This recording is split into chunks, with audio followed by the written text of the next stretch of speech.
The entire season of Pentecost is a season of harvest, all the way through from the end of Easter until deep in the autumn, the season of Advent.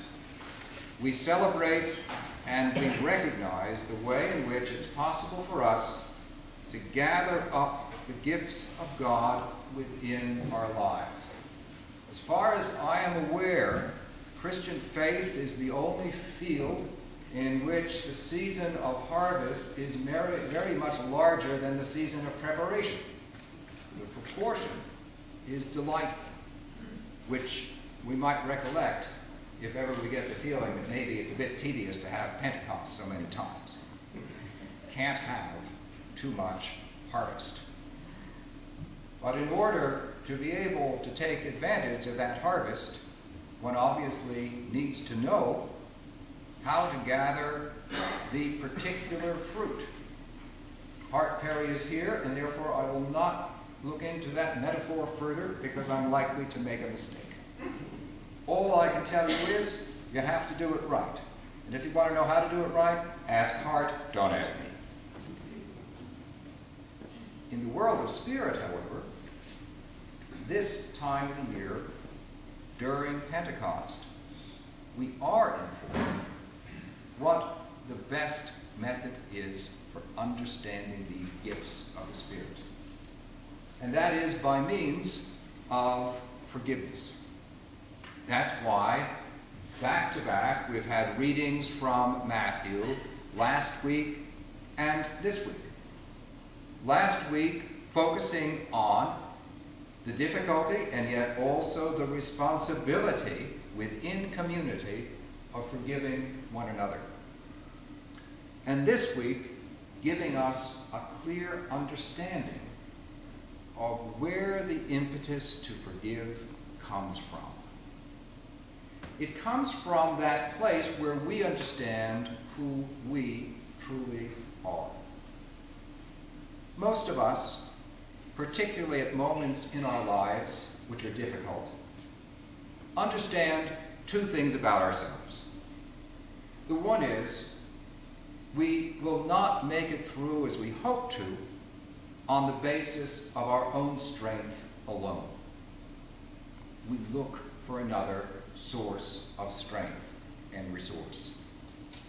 And we consistently find that in the life of faith. And the second thing we understand clearly about ourselves, and each of us knows it more plainly than any is willing to say openly, is that we mess up, that we make mistakes. But sometimes we don't know what we're doing. Sometimes we know exactly what we're doing, we do it anyway. We know that God forgives. We understand the depth of his compassion. And that is the reason for which in today's gospel, Jesus says to us, if you want to understand why you should forgive, just hold in your mind for a moment what you have been forgiven. As soon as you see that, you understand better who you are, the direction in which you are moving, and you're in a better position to gather these resources of strength which we all need. As if by providence, today's gospel falls on the same day that we are commemorating that dreadful attack on the United States, and indeed on a Sunday. And around us we can see the vitality of forgiveness, and at the same time, the challenge of forgiveness. Who would have thought that President Bush and President Obama would be doing more or less the same thing at the same time and for the same reason? Nationally, the overcoming of differences is a part of the force of forgiveness. And unless people of state learn to deploy those forces, we cannot see past what separates us. Perhaps seeing two presidents of different parties able to do the same thing at the same time for about the same reasons will inspire some other representatives in Washington to think of their solemn trust, to confront threats, to defend a now ancient republic, and to see its people through to a point where their character will not suffer as a result of what we're facing. Yet these challenges in the national arena are in fact, comparatively speaking, straightforward. When we look at the deeper challenge to the life of the Spirit. And we can see the nature of this challenge when we think back over a period of 10 years to how much our understanding of ourselves and our expectations for one another have changed. 10 years ago, on this day, some people were still wondering what to do with this huge federal surplus. Difficult to credit now, isn't it? Be a good thing to tell someone who didn't happen to vote in the election of 2000. 10 years ago, a stir was still being caused by a book that was called The End of History. And the point of the end of history was, since we had won the Cold War, there was no longer going to be any further global conflict, and everyone would just shop at Walmart. Believe it or not, the person who wrote that book is still called a public intellectual by the New York Times. And he still sells books, saying different things. 10 years ago, there was very little in the way of self-doubt concerning the place of America in the world, or of the apparently divine right of the stock market to go up and up. If there was a problem, it was, in words of the head of the Federal Reserve at the time, one of exuberance, not pessimism. In all those ways in which we have changed, not all of them positive, what arises in our minds is the nature of our character, of how it is that we go about identifying and then confronting challenges. Challenges we face are frequently not of our own choosing. If we had the job of designing reality, we no doubt would have given ourselves easier challenges. But that's not our luxury as human beings.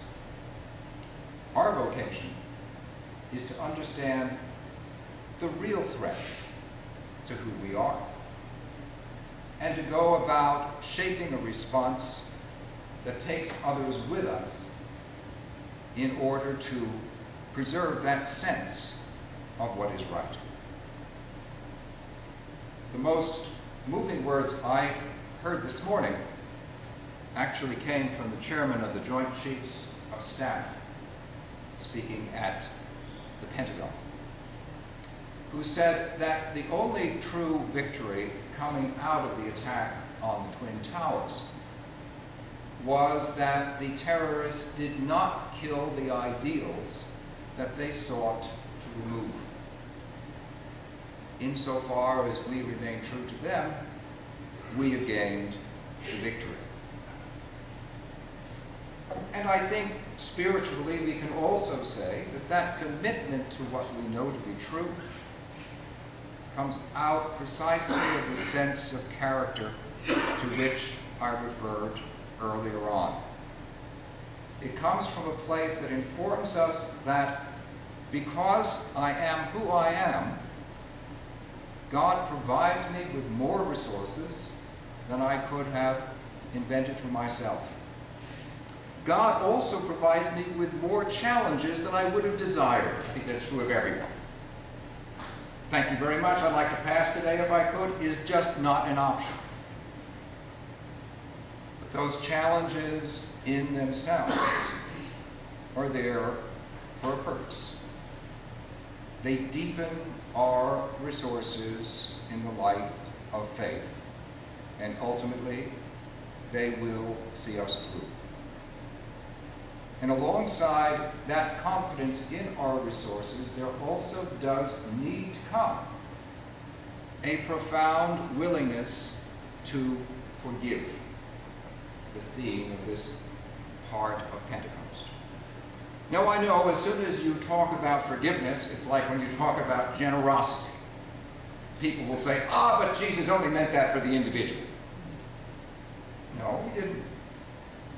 That's why he told parables about kings. Kings in his time weren't just individuals, they were countries. And so for us, part of our national character needs to be, and has been, the willingness to forgive. We do more than get along with the Japanese. We do more than get along with the Germans. We do more than get along with the British. The only people we express routine contempt from are the people who never went to war with, the French. If you want to understand that, do not ask a theologian, see a psychotherapist. I think it has nothing to do with historical or spiritual experience. But we do understand that a part of our strength at every level is that even those who oppose us appreciate that a willingness to forgive is also deep within our character. Strength without forgiveness is as brittle as forgiveness without strength is weak.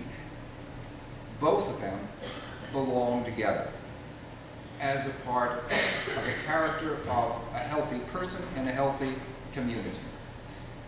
Question arose during our planning for the autumn, because this day falls on September the 11th, should we perhaps delay the Sunday school? And after talking it through, it seemed to me that that was an excellent reason to begin Sunday school on this day. To say that our answer to these events is to be found in the nature of our character, not in any particular kind of tactic. So I believe that what's going on next door, and goes on next door Sunday by Sunday, is precisely our best response. And the more we understand it and encourage it, the better we'll do it as well. Since those events 10 years ago, on this day, we've also had the ringing of our bells at noontime. And we plan to do that today as well, and that's being explained to the Sunday school. And we hope that some from the Sunday school will be helping out with ringing the bells, and that none of them holds on too long to the bell rope. Actually, our bells aren't that heavy that they're dangerous. We hope that you'll be able to stay around, not only through a little celebration of the beginning of Sunday school, but also until noontime, when the bells will be tolled, as usual, by the usual leader of that occupation, Christina Niels, who's coming back for that reason to join us. Now to God, Father, Son, and Holy Spirit, be ascribed as is most justly due, all might, majesty, dominion, and power, this day and forevermore.